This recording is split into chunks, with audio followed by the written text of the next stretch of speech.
The latest edition of Wine2Wine takes place in Verona on the 25th and 26th of November 2019. I am super honored to have been invited to appear on a panel discussing podcasts, audience growth, education, and social sustainability, which I hope to broadcast here at a later date.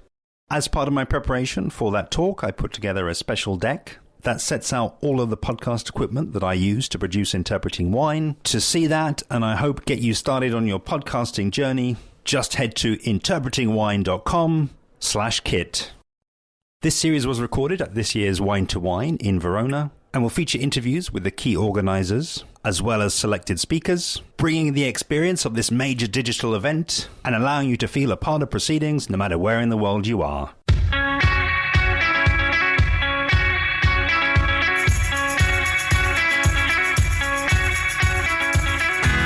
Today's episode of the Wine2Wine series features wine tech OG Paul Mabray. At the leading edge of wine technology over more than 20 years, Paul tells us his origin story. We get into digital changes over that period of time, before grounding our conversation at the Wine2Wine conference and his talk, Future-Proofing Wine, before closing on his recommendations for next steps. Enjoy. So I'm the U.S. OG wine tech. Seriously, original gangster. I've been in wine tech a long time, and I'm a nerd. I'm a geek, but I actually worked in the wine industry, and I wasn't able to unlock my inner geek until the .com era in the late 90s into the early 2000s. I joined a company called Wine.com. But before that, I was a wine guy, dragged a bag. I worked in DTC, worked at wineries. So I was actually legit wine. But in the background, I was doing, writing programs to make my job easier. And then in, like I said, Wine.com. And then I founded my own company called Wine Direct, which was the largest e-com SaaS company for the wine industry. So if you bought wine online from 2002 to 2006 from a winery, good chance that our software was powering it. And then I kept going on nerdy. I'm like, hey, guys, that e-commerce thing's cool, but you should try this social media thing. It's cool, too. So I launched another company called Vintink, which was the largest software company in the world for wineries. We had 1,400 paying wineries, and we would collect conversations like the NSA. So if you said anything about wine, a brand name, a variety, a region, we'd collect it, and we were like a switchboard sending it to the winery to answer. So it was cool. Yeah, it was fun. It was really interesting, and I think we got up to 20 million conversations a day we were harvesting and routing around. That's a lot of work, right? And then sold that company twice, and then about a year and a half ago, a group of investors put me as the CEO of this customer insights company. And my whole thing is I have a core story arc, which is I want to change the wine industry digitally. And I think that's the way that the world is digital, and we need to infuse it. And we're the last industry that hasn't been affected by the internet in a meaningful way. And that's strange, actually, when you think about it. I mean, you can see water sells online better than we do, everything. It's just everything's online, and I don't know what we do to resist it. There's a cultural problem that we have to get through, and it's kind of my forever mission, my North Star, to go do that thing. Listening to that all together, I'm picking up, and I sense a modicum of modesty there, because to be in one sector, to be leading in a sector for that period of time, that specific period of time that has been through the dot-com boom and has been through the rise and fall and has been, pre-Facebook and pre-Twitter, this is, I think, a very important skill set that you've developed and very important times and trends that you've been sort of influencing. And I think that that says a lot. And I don't have a specific question because I do want to get onto what you're doing now. But yeah, I mean, could you give us a sense of how much things have really changed over that time? Because I'm always struck by looking back to, I think, Facebook started 14 years ago.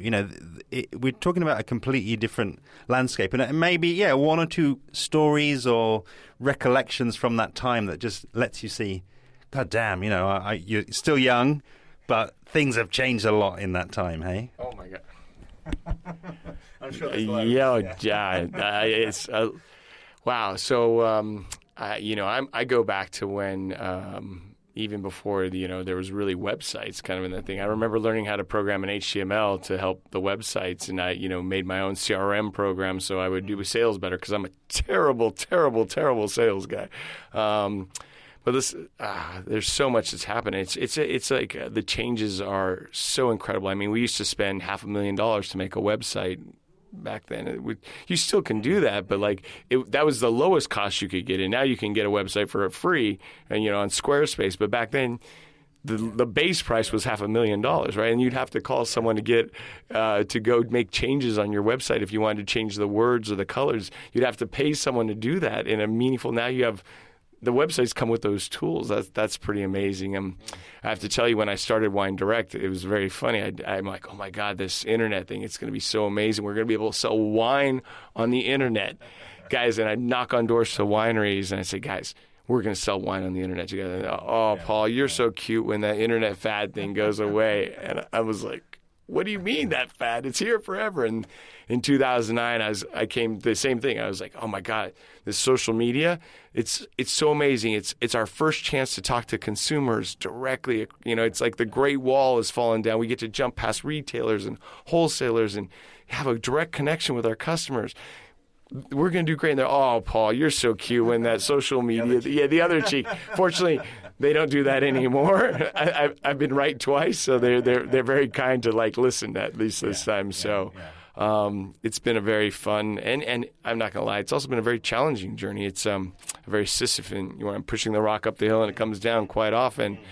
I think that I've become almost like a wine business anthropologist because learning how to change the culture of the entire industry means you have to not just understand it, you have to understand how they're thinking and behaving this way and really study them because we need to adjust them and move them for the sustainability of the industry to really tie into this conference. It's if we atrophy and fossilize as we tend to do, and even though it's endured centuries, we're still going to struggle. There's still problems. We can become less relevant and people will go out of business. And I say that part of my job proselytizing and going around the world is because I care. I live in Napa. My friends are winery owners and winemakers and winery employees. My neighbors, the kids that go to school, all of that is part of my community. And not just in Napa, because I've been all around the world. They're my friends in Sonoma, in Adelaide. They're my friends in Marlborough. They're my friends in Tuscany. It's all over the world, these winemakers. And seeing them, it's getting harder and harder. And I'm trying to give them instructions so that they survive and be sustainable. And we can visit again next year.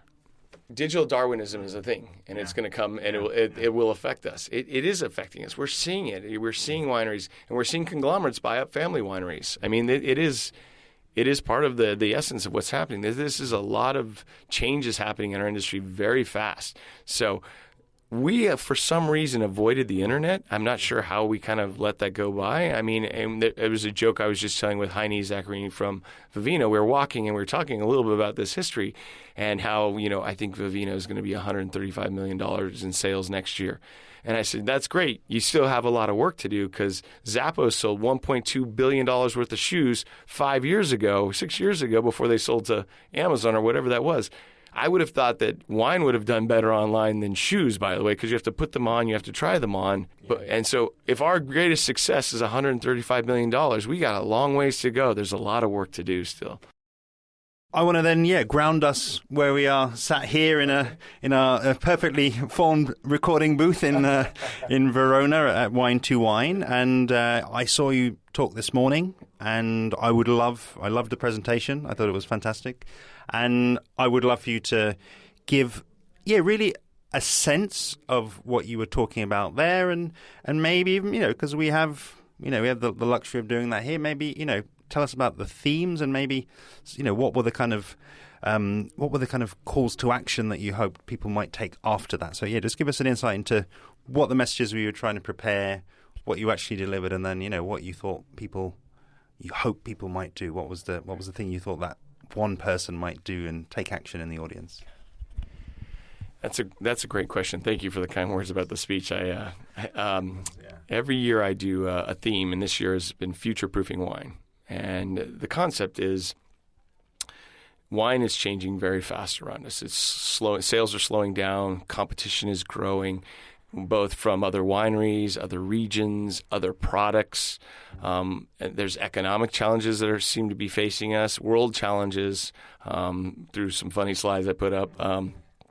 But at the end of the day, we need to find a model that helps make us sustainable. And a lot of wineries have thought that the model is a cellar door or direct to consumer. And what I really say is that is part of the model, but the way we're doing it is wrong because we're asking people to come to the winery, which is ineffective, inefficient. And even though it's the most effective, but it's inefficient and it doesn't scale, and it's got a very challenging ask to have someone fly from another country to go visit your winery to ship it back home, right? Or another city or another state. And so I said, we should behave. And actually what I opened the speech with is, if you remember, is I said, please stand up if you use Google in the last week, if you use Facebook, if you buy it on e-commerce, or if you have a smartphone. And the entire audience stood up. And the irony that this is a digital society where everyone is digitally tied in, and none of them are marketing that way across any of those four categories is, as you said, irresponsible. And it's ignorant to some degree, and not in a negative way, but they're intentionally not doing it. And I'm not sure what the reasons are always. I have a few guesses, but the key is we need to behave digitally to touch consumers all over the world, to scale and be sustainable. And it's not about the tools, because so many people focus on the tactical things, use Facebook, it's not about the tools, it's the cultural things. And the way I say is we should emulate these things called digitally native vertical brands. And they're DNVBs, and there's things like Warby Parker glasses or Casper mattresses or Allbirds shoes. These are wonderful brands, and they sell direct to consumer. And what they do is they put the customer first.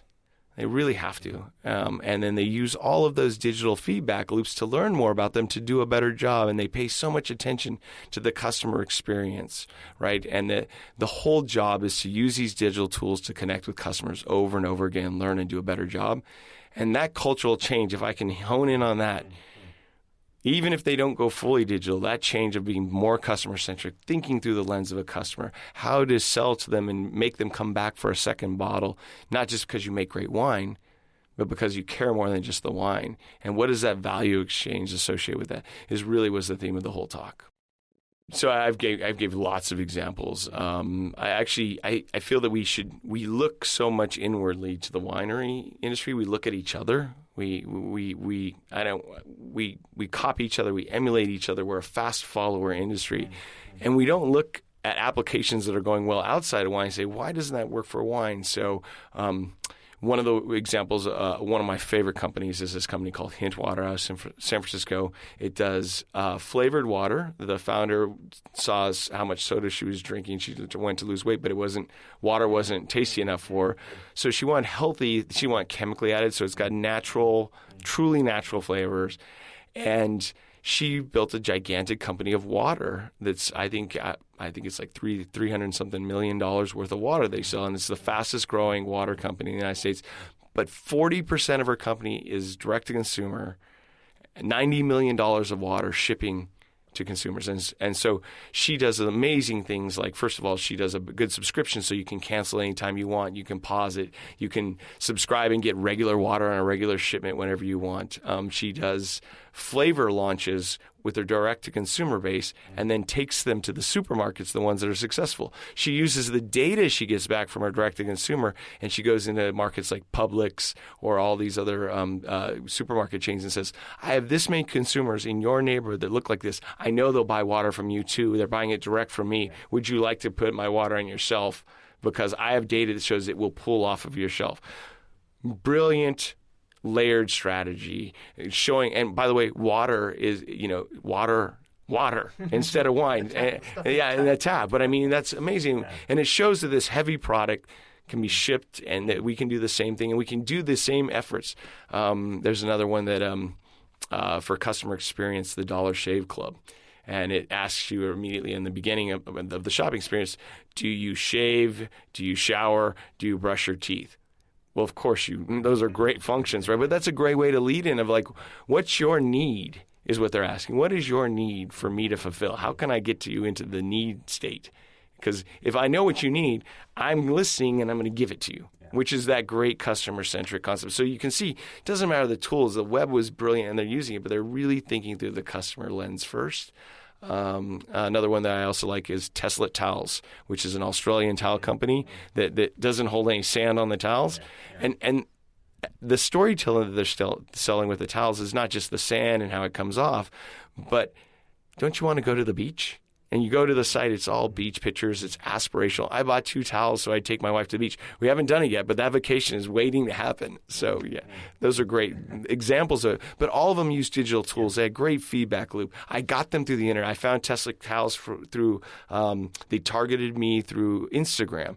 So I'm like, oh, that's kind of interesting. So they obviously had figured out that I might be interested in a vacation. I haven't taken one in a while, or maybe because of my age group and my wealth, that I'm a likely person to buy this expensive towel and go on vacation. So this was very simple things that are underlying about understanding who you want to give that need state to. How do you get them there? How do you make them feel that? And how do you get them something that I'm looking forward to using that sandless towel and going to the beach? Again, I'm struck really by having seen the talk early on, and you were, in a way, I guess what I drew from the talk was that when you sat down with these people, you were kind of slaughtering sacred cows. They always thought that the cellar door, that's the way to do it. That is how you do it. And I have my own kind of views about things that happen in the wine industry that I think are massively inefficient. My kind of equivalent, my cellar door is the tasting room, and putting the pressure on the producer often to pay for their time at the table, to pay for the table itself, to pay for all the stock, to pay for plane, to pay for the hotel, transport, meals. You mean the tasting event, not tasting room, right? Yeah, exactly. And with this aim of meeting the customer, getting it in their glass, but A, is that the most wise use of their £5,000, and B, is that actually going to give them the results that they think it will? So I'm keen to put something here of value for the listener, and I think the best way to do that is to actually just have you kind of reflect on somebody's journey with you, because so far we've been, I guess, talking about what they shouldn't be doing. We've been talking kind of fairly high level, but maybe take us inside an intervention, something that's worked for you in the past and has kind of helped people modernize and actually reap the financial rewards of that and put them in a better place as a business. Yeah, so that's a great question as well. I think you're right. I was on stage slaughtering a lot of sacred cows. Sacred cows make excellent hamburgers. Bolognese. Yeah, bolognese as well. But I mean, I think we start with the sacred cow of what wine is versus what wine really is. So where people think it's a fine wine, like a Petrus or an Opus One, when wine ranges from Boderbachs to, I also try to slice the cows of should we add more flavor? Should we make more natural wine? Should we get better scores? These are all elements that I was just slaying them one by one, and to the point because I want them to know that those things that they've been doing are not working. So that's the beginning of an intervention, because you can see the room. They're all the anxieties coming out. As an example, I said we're all telling the same story, and you could just see the entire room go and shake their head, and they were admitting to that, the fact that they're all family-owned, sustainable, bio, whatever the words are. To your point, how have we helped wineries get out? So the stories I was telling about Celador is Napa's the canary in the coal mine. We are the most advanced marketing, or California in general. We're the most advanced marketing. We're ahead of the world as it relates to things like direct-to-consumer. We're ahead of the world as it relates to things like digital. So we have all those components going for us. And the cellar room problem has come out recently where we're feeling it in an intense way. So these stories I tell to Italy or to New Zealand or to Australia are really about this canary in the coal mine. It's coming for you. I am showing you where it's happening already, and I'm giving you instructions how to avoid it, because we're having to deal with it real time as a reactionary vehicle, which, by the way, that's how the wine industry has tended to change in the past. When duress comes, we harden under duress, but we don't, because I think one of the reasons we haven't changed, the apathy that we have, is because we've been so successful on accident. I mean, in the United States, we've had double-digit growth for 20 years. When you ask something to do something different, the question is why? Why would I do something different? It's working. Everything I'm doing is working magically. So things like getting a score, that's just what everyone's doing. It doesn't matter if, these are things that are, how would we change this? Well, wineries are changing this on their own under duress, to your point. They're seeing these things. They have to change in the United States. I think we're seeing it all over the world. I think the wine industry is getting smarter, and like I said, there's a rubber band effect happening in the wine industry that's going faster than it ever has from world conditions and from the internet. While it was slow to hit us, and by the way, we missed a lot of the good, we also missed a lot of the bad. I mean, we missed a lot of things that cost a lot of money that didn't give a lot of ROI. But there's a rubber band effect happening right now, and it's snapping us, and we're not sure how to keep up with the changes, and we're feeling it. And if you ask the anxiety of almost every winery in the world, we all feel it.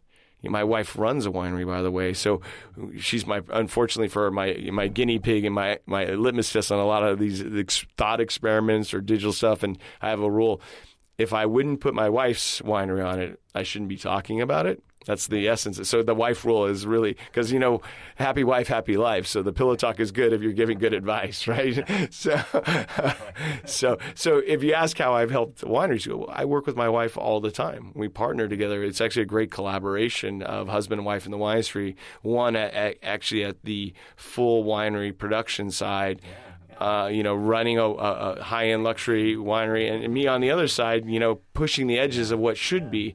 And so it becomes this great synergy between us. My wife's worked for so my wife used to be the head of consumer direct for all of Constellation.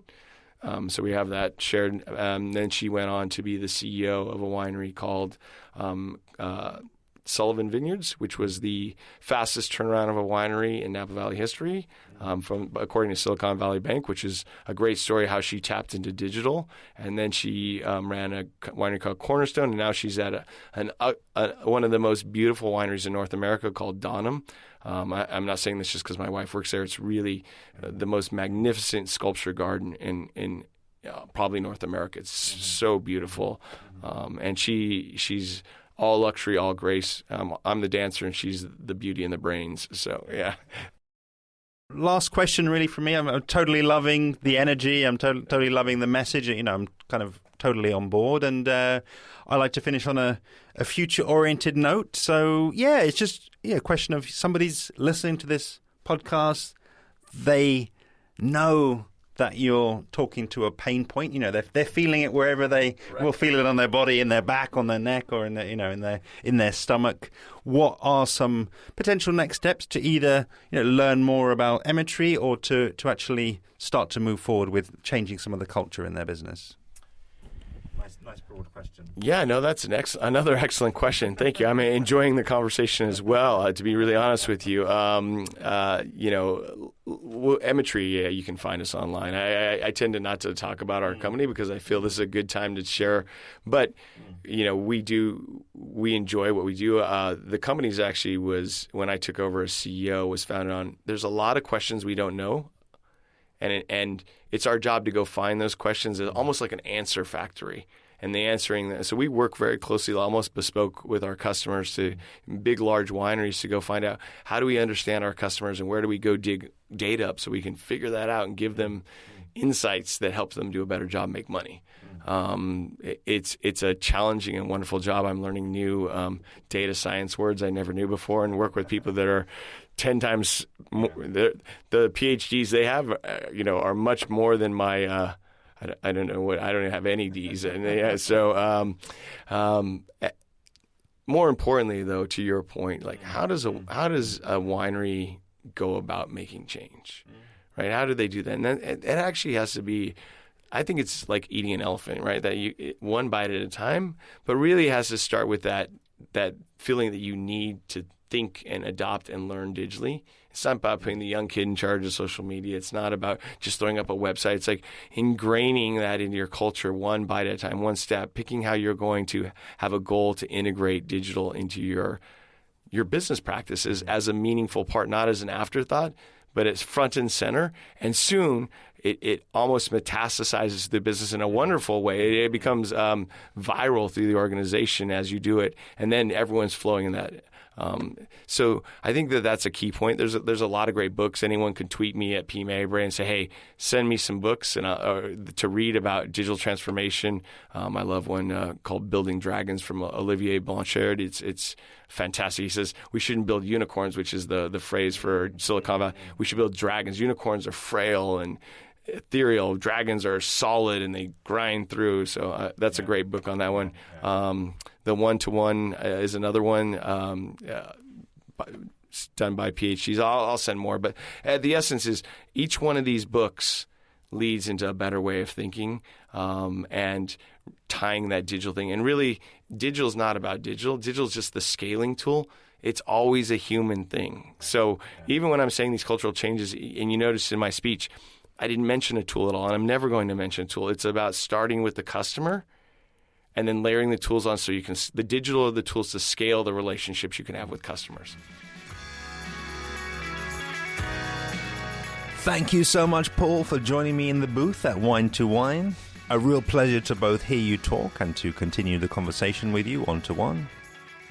I've left below Paul's Twitter handle and contact details for Emetry. And if the series so far has inspired you to take action and start your own podcast, don't forget that in the lead up to Wine2Wine, I listed out all of my podcasting kit for the first ever time, which you can find at interpretingwine.com/kit. That's KIT. And any questions on there, do just get in touch. Next time on the podcast in episode 349, I'll be taking you through some takeaways from the session on podcasting I was invited to participate in. See you then.